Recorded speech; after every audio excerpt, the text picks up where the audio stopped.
Novels for ever میں خوش آمدید۔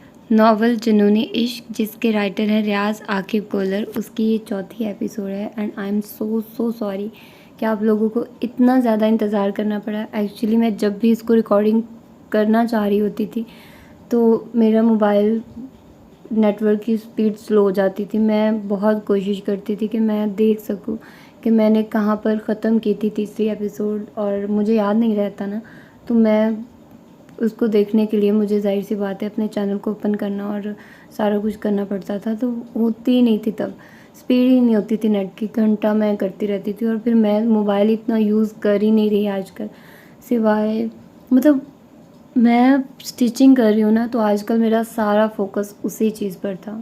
میں کوئی بھی کام، یہ نہیں ہے کہ میں صرف اسٹیچنگ کر رہی ہوں، تو جب بھی میں کوئی کسی مطلب بری عادت ہی میں کہوں گی اس کو، کہ جب بھی میں کسی چیز پر کام کرنا یا کوئی بھی میں نے کام سٹارٹ کرنا، میں نے اس کو پوری شدت سے کرنا ہوتا ہے۔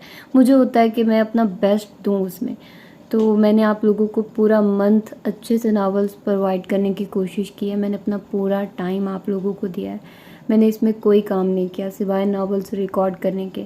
تو اب یہ ہے کہ اب میں چاہ رہی تھی کہ میں صرف کروں اسٹیچنگ ہی، لیکن ایسا پاسبل نہیں ہو رہا کہ آپ لوگ بہت زیادہ کہہ رہے تھے کہ آپ کہاں چلی گئی ہیں، اور پھر مجھے تھا کہ میں ریکارڈ کر لوں گی، لیکن وہ بہت زیادہ دن ہو گئے میں ریکارڈنگ نہیں کر پائی۔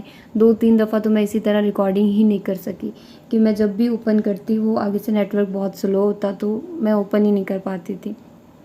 ایسا نہیں ہے کہ ہر وقت سلو ہوتا تھا، لیکن میں جس مخصوص ٹائمنگ میں ریکارڈنگ کرنا چاہ رہی ہوتی تھی نا، اس وقت زیادہ تر ایسے ہوتا تھا۔ لیکن خیر، مجھے بہت سارے نیگیٹو کمنٹس بھی ملے کہ میں بہت زیادہ پکاتی ہوں، تو میں اب کوشش کرتی ہوں کہ نہیں پکاتی آپ لوگوں کو، تو ڈائریکٹ اس ناول کی ایپیسوڈ کو سٹارٹ کرتے ہیں، کیونکہ آپ لوگوں کو بہت زیادہ انتظار کرنا پڑا ہے، تو اب نہیں کرواتی ہوں، تو آئیے سٹارٹ کرتے ہیں۔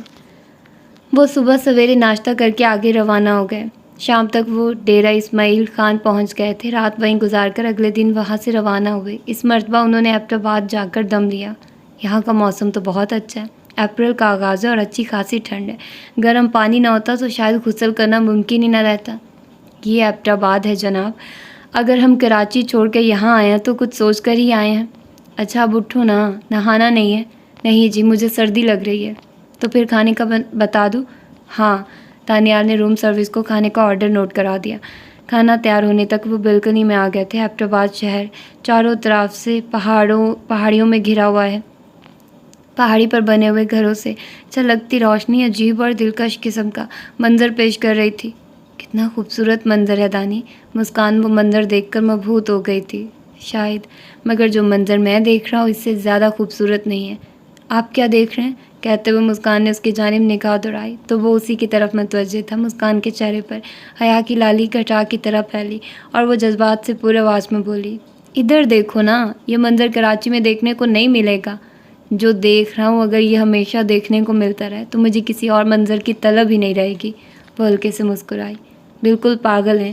ہاں، لا علاج پاگل، دانیال نے اس بات میں سر ہلا کر کہا۔ اور پتہ ہے مشی، تم مجھے اتنی پیاری کیوں لگتی ہو؟ مجھے کیا پتہ، دانیال نے کہکا لگا کر کہا۔ کیونکہ تم ہو ہی پیاری۔ اور مسکان جو کسی اہم بات سننے کی خواہش میں بڑے دھیان سے اس کی جانب متوجہ تھی، کھلکھلا کر ہنس پڑی۔ اس کے ہونٹوں سے بے ساختہ نکلا، جوکر، میں قسم کھا کر کہہ سکتا ہوں کہ یہ مذاق میں نہیں کہا۔ مسکان کے کچھ کہنے سے پہلے دروازے پر دستک ہوئی۔ اس کے ساتھ آواز آئی، روم سروس سر؟ یس، آ جاؤ۔ مسکان کے چہرہ ڈھانپتے ہی دانیال نے آواز دے کر بہرے کو اندر بلا لیا۔ بہرے کے اندر داخل ہوتے ہی سالن کی خوشبو پھیل گئی۔ انہوں نے چکن کڑھائی کا آرڈر دیا تھا۔ کھانے کے برتن ٹیبل پر سجا کر وہ بہرا باہر نکل گیا۔ مشی، آ جاؤ، قسم سے بہت بھوک لگی ہے، وہ اس کے سامنے بیٹھتے ہوئے بولی۔ ہاں، حل چلاتے رہے نا آپ کہ بہت بھوک لگی ہے۔ نہیں، میں جتنا زیادہ خوش ہوتا ہوں اتنی زیادہ بھوک لگتی ہے۔ تو جناب کس بات پر خوش ہیں؟ تمہیں پانی سے بڑھ کر بھی کوئی خوشی کی بات ہو سکتی ہے جناب؟ بات آج کے دن کی ہو رہی ہے۔ تو میں بھی یہی کہہ رہا ہوں محترمہ، مشی کو پانے کی خوشی اتنی مختصر تو نہیں ہو سکتی کہ شادی کے 1 ہفتہ بعد ختم ہو جائے۔ یہ میری خوشی تو زندگی کی آخری سانس تک قائم و دائم رہے گی، چاہے تمہاری مشی صاحبہ بھی نہ رہے۔ دانیال کے منہ سے بے ساختہ نکلا، بکواس نہ کرو،